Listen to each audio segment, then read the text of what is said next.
Do you want the same entity that runs the DMV to be in charge of your passive income or retirement years?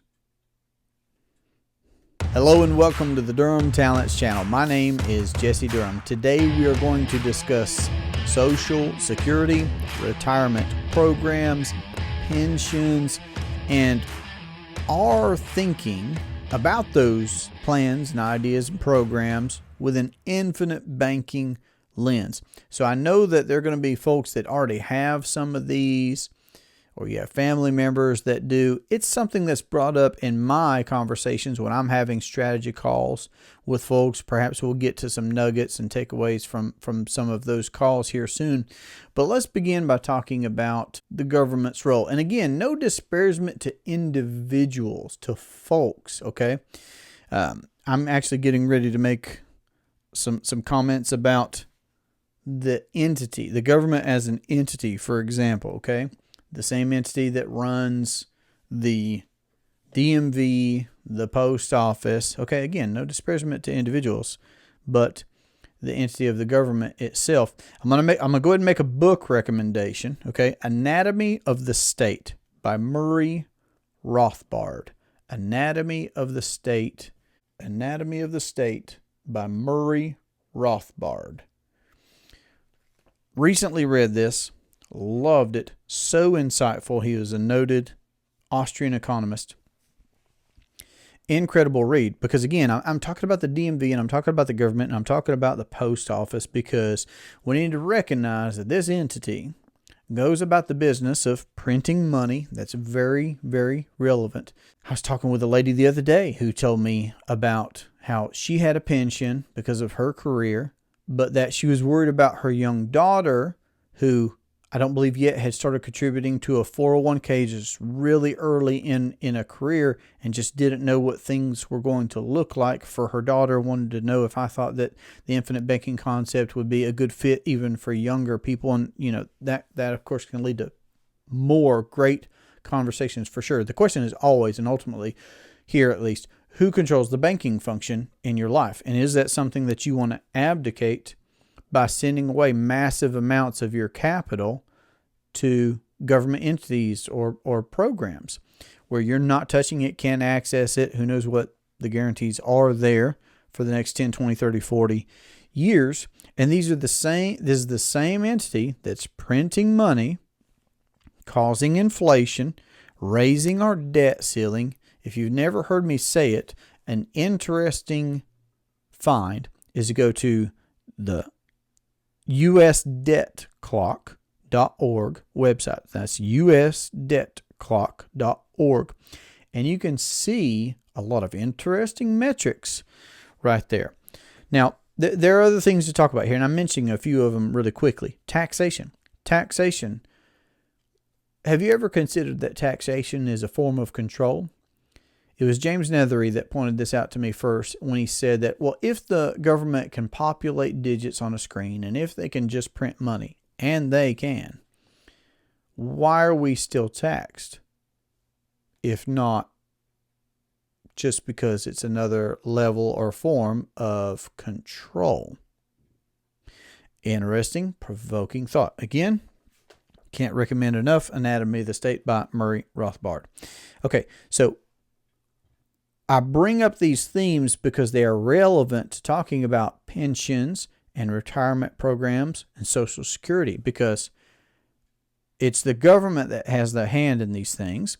It's the government that sets limitations and rules, and then they'll be the first to make exceptions to their own rules. And Nash will talk about that. He'll talk about how if government's making this problem of onerous taxation and then providing the exceptions or exemptions to the rules that they've made in the first place, can't we see how much of a problem that there is in that? And then also the very fact of this. Government does not provide goods and services of its own self. I know we're talking very broadly here. Here I am talking about the government, and some folks might be saying, well, Jesse, get to the point. You know, I'm a big believer that when you understand the concepts, the details don't matter. and that if you don't understand the concepts, the details don't matter. Okay, so that's why I focus here on this long form style of discussing the concepts, because when you know what's going on, you're going to know what to do. And the government is just obviously playing a big role in these themes of pensions, Social Security, inflation, what that does look like, can look like, possibly will look like, retirement programs, etc. Dare I say the word schemes? I do. I dare. Schemes. Because again, I mean, how else could I put it if they're printing money and then making exceptions to their own rules, what have you. But what I was pointing out there for a second and would like to finish is the very fact that government takes from the people private property, money, via taxation. It's compulsory, it's obligatory. And I'm not saying don't pay your taxes. I pay taxes.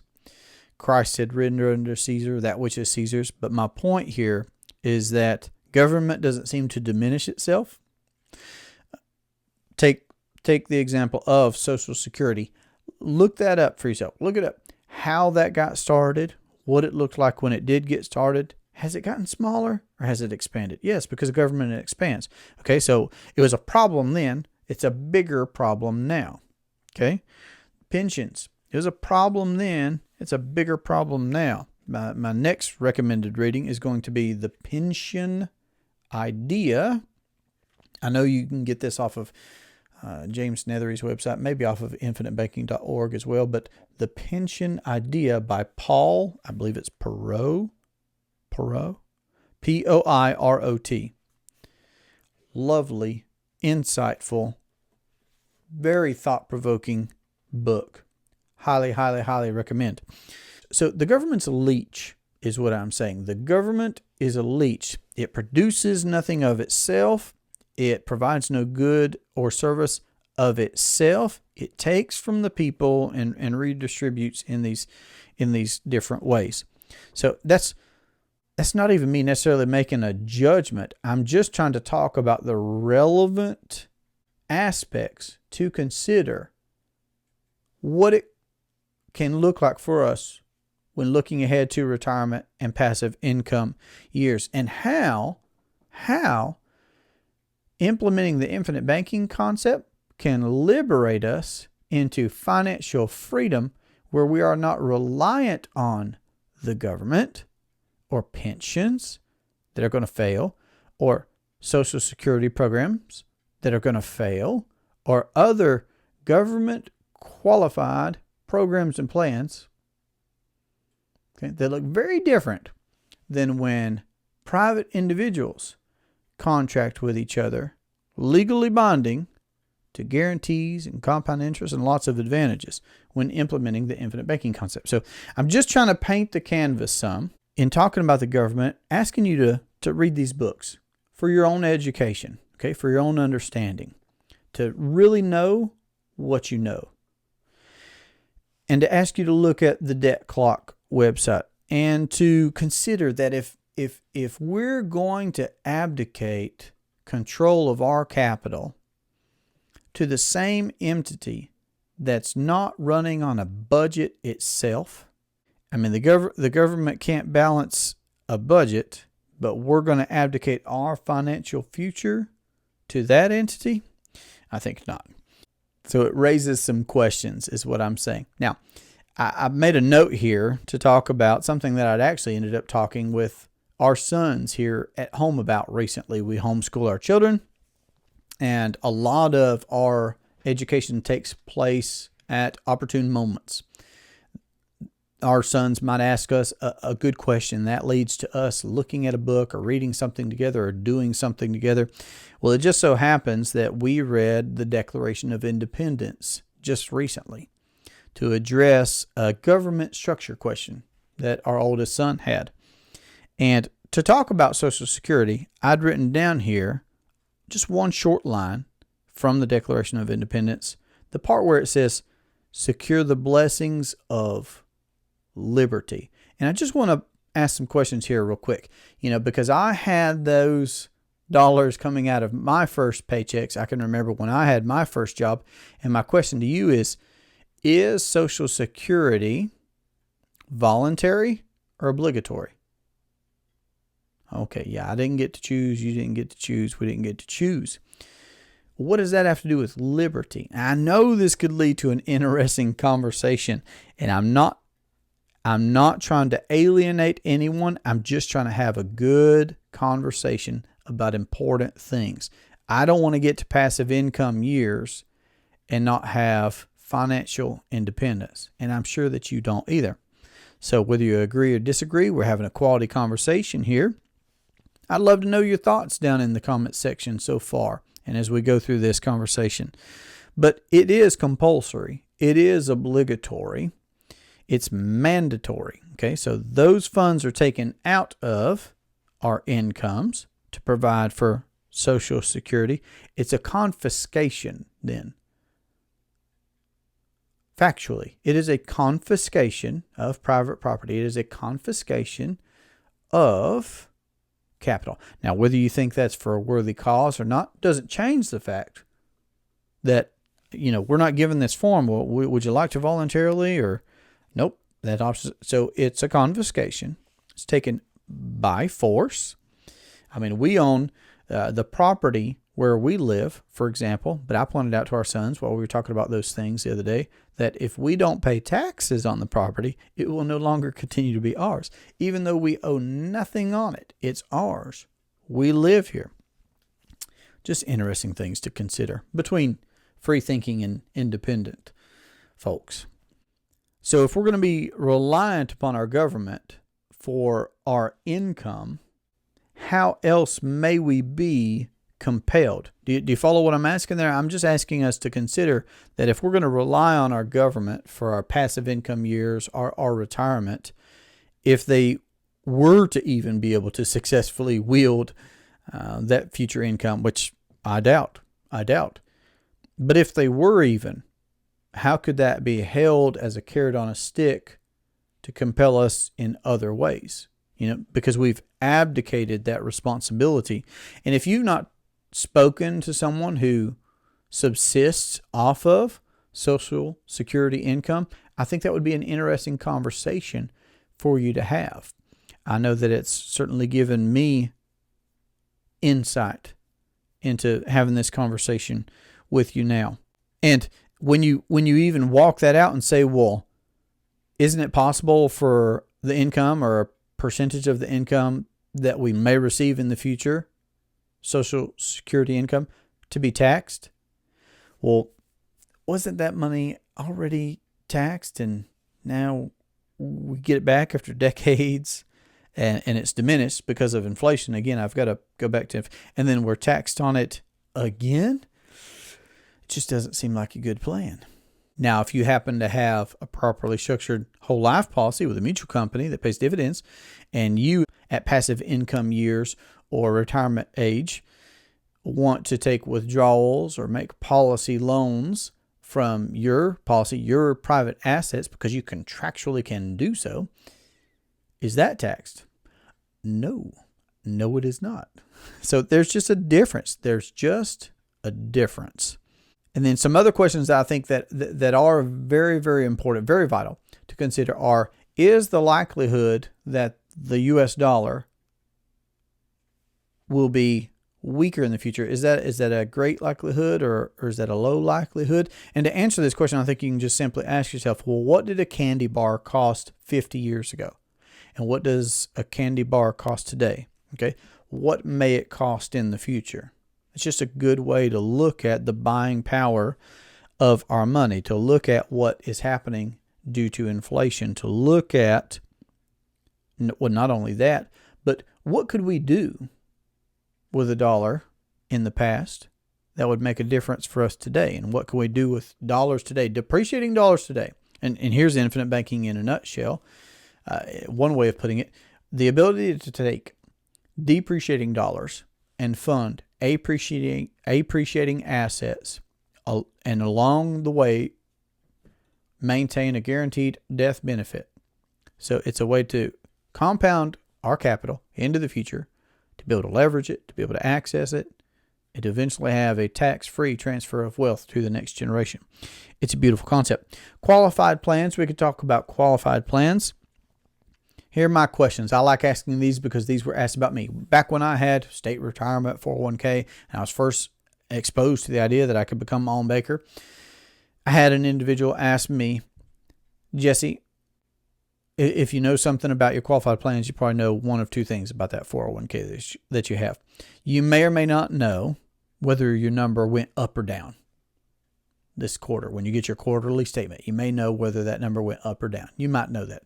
And then maybe you know whether you have a high or a moderate or a low risk setting. You know, which box did you fill out? High, low, or medium risk setting on your investing. And that's important to point out. That's not savings. If you're contributing to an IRA, a 401k, that is investing.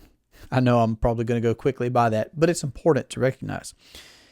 And I did know those two things. I looked at my quarterly statements. I knew which setting I'd set my 401k to be at.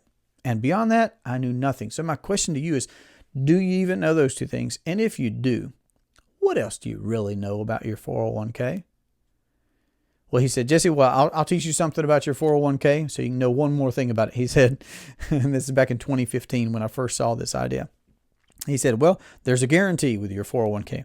It's guaranteed not to go below zero. But how encouraging is that? And it was laughable, and I laughed then, but the sad part of that was that it was a reality. The reality is that is exactly the situation that I was in. So it's very important to consider what the guarantees are. And then when you understand the nature of money, when you remember that money actually is just a means of exchange, meaning that you would exchange money for gasoline in your car or groceries or vacation or education, what have you. Money is just a means of exchange, and those things are sold for money. That's the exchange that takes place. We're told to do with money what we would never do with what money can buy. Okay, gallon of milk, loaf of bread. We would never take a gallon of milk or a loaf of bread and put it aside somewhere. It's important to ask where, for 10 years, 20 years, 30 years, 40 years, and not touch it. And then come back to drink the milk and eat the bread. We would never do that. Why then, if money is just a means of exchange, and it is, why then would we do with money what we would never, ever, ever do with money what money can buy? Makes no sense. Makes no sense. But that's what we're doing with qualified plans. We're told to put your money here for the next 10, 20, 30, 40 years by the same government that can't balance its own books, that prints money, that digitizes digits, that raises the national debt ceiling, that runs the DMV, and we're going to trust them with our retirement. No, thank you. And then maybe one more question about qualified plans would be, does an employer benefit from offering qualified plans? Food for thought. Why would an employer offer that? Why would they perhaps even, and not all do, but why would they perhaps even offer a certain percentage? Okay, because you always hear about, oh, it's free money. You should definitely meet the match your employer on your contribution. It's free money. And again, I'm not saying do it, don't do it. But I think it's always important to ask, well, why? If you have children, you're used to getting that. But it's a good question. It's a good question. And I think we should ask why. Well, why would an employer offer that? And then, of course, the idea that an employer, much like a government can in certain situations, in certain professions and fields and industries and such, could compulsorily take part of what should be our income and put it somewhere else for our benefit, for our alleged benefit. How do we feel about that? How do we feel about that being not run by us? It's just coming with the territory. Food for thought. That's what I'm saying. Now let me get to pensions. Pensions, likewise, we don't have control over those. They are compulsory. There are other questions that we should ask about pensions. Is this going to be transferable to my spouse? That's a good one. I was on the phone the other day having a strategy call with a gentleman that had been a firefighter. Commendable profession, isn't it? I mean, when you're at one of your most dire needs, okay, commendable profession. This guy had been a career firefighter, and he was describing to me what his pension looked like. And again, recognizing that that money had been taken from him, and now he was at an age where he was looking at receiving that, but he was talking to me about the disquiet that he was feeling by not being able to provide for his wife in the way that he wanted to because of the stipulations, the rules of that pension. You know, she would end up getting, if he passed, she would end up only getting a fraction of what he had been getting, and for a certain amount of time. All I'm saying is those things are worth knowing. And this is just what I've chosen to do. I've decided to own properly structured whole life policies from mutual companies that pay dividends. I own multiple from multiple companies. My wife and I pay significant premiums for us. We've continued to buy more. We're going to buy more, God willing. And all that fits into a category under the term guaranteed. Okay? Guaranteed access to capital, guaranteed death benefit. And he's over in this category where he has something that you might also have. So I'm not trying to deride what you have or what you've done or past choices, what have you. We're just having a conversation about what we can do differently if we're so inclined. Okay? And he's operating with some tools that they're just not optimal for what he realizes he now wants. So he was worried about his spouse's situation in the event that he were to pass before she. And it's just worthwhile to ask, what are the guarantees with this pension? Is the income that I'm going to receive or potentially receive, is it taxable? And again, I must highly encourage you. Listen, it's a short read. It's broken up into paragraphs, essentially. You're going to be able to read paragraphs here at a time, one paragraph at a time. The pension idea. It was so insightful. I can't encourage you enough to read that one. So you have what you have, okay? And perhaps you're at a point where you're looking at adding to your financial plans, okay? And there are these things out there, these qualified plans, these pensions, government qualified plans, Social Security. What I'm going to encourage you to do is to consider the idea that you could become your own banker. I would encourage you to live freely and independently, making educated choices, maintaining control, in particular, of the banking function in your life. I'm not giving investment advice here. I'm saying you can be your own banker just for your household. If you've got a business, you can be your own banker in your business. If you want to make investments, those are financed. Do you realize that those are financed? Everything's financed. Everything is financed. And you can be your own banker. So regardless of what you are doing, 401k, no 401k, I'm not saying that. What I'm saying is regardless of what you do, when you recognize that everything's financed and you realize that you can be in the position of being the banker in any of those situations, why would you not? Why would you not add that one step? You won't have to work any harder. You won't have to take any additional risk. You won't have to lose control. You won't have to change your cash flows. But add that one step. Become your own banker. You can have a life of liberty and pursuing happiness by using life insurance. That is a bit of a play on words there, of course. Life, liberty, and the pursuit of happiness. I'm going to say life insurance, liberty, in the pursuit of happiness. It's a process to become. I know we've talked a lot about products, but really what I was trying to dig through is not just talk about pensions, not just talk about Social Security, not just talk about those as products, but talk about the thinking behind how those came to be.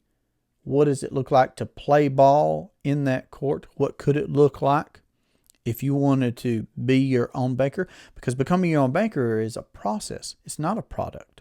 Now, when it comes to talking about products, there are several characteristics that I would look for in the ideal asset. And I've done an episode on the 16 characteristics that I cover of the ideal asset, which leads me to look at properly structured whole life policies with mutual companies that pay dividends. But banking is a process. You can control it. I think there are ideal assets out there, policies. That's what I'm doing. That's what I'm buying. That's what I own. That's what we use here ourselves in our home, in our lives. And the biggest encouragement, I guess, that I'm going to have for you is to continue learning, is to reach out if you want to know more about anything that I've discussed today, to consider Nash's key principles. If you're already a client and you're already on this road, just remember his key principles, okay, of thinking long range, not being afraid to capitalize, not doing business with banks, being an honest banker yourself, and rethinking your thinking. Okay, for the success of your financial plans, for the success of your future or current passive income years, what you're wanting as a transfer of wealth, what you're wanting to have in protection for your family. All this comes together from learning about the infinite banking concept, continuing your educational journey, incorporating Nash's principles, of course, and conquering the human problems on the way. I mean, that's a good point right there. I'm glad I thought of it. I'm glad I had that written down as the last line in my notes here that I want to get to. You know, as you're reading these books, as we're having these conversations, when we get on the phone, if we're conquering the human problems, if we're actively going about beating Parkinson's law, paying attention to the golden rule, fighting the arrival syndrome, we're going to be so well equipped. We're going to be so well armored and prepared for having financial success. We're going to blow by the competition. So I hope that this has been insightful. I hope that this has been encouraging for you. I know that I've enjoyed having this conversation. Please let me know down in the comment section below your biggest takeaway on this particular subject. And if you'd like to have a conversation about how to implement the infinite banking concept into your household or your business or your investing, then don't hesitate to reach out. This has been a great pleasure for me. I look forward to our next conversation. Have a great day. Take care. Yeah, Jesse, let's talk about pensions, retirement, Social Security. A bunch of schemes is what they are. Hello and welcome to the Durham Talents channel. My name is Jesse Durham. I've got no hate for the kind, beautiful folks that work at the DMV. Social Security, we're going to be talking about Social Security. Yeah, that's what we're going to be doing. Yeah. Oh my goodness, I'm getting silly and we're right here at the beginning of a video. It doesn't bode well for the rest of the video. We've got a lot to do, Jesse. Stop fooling around.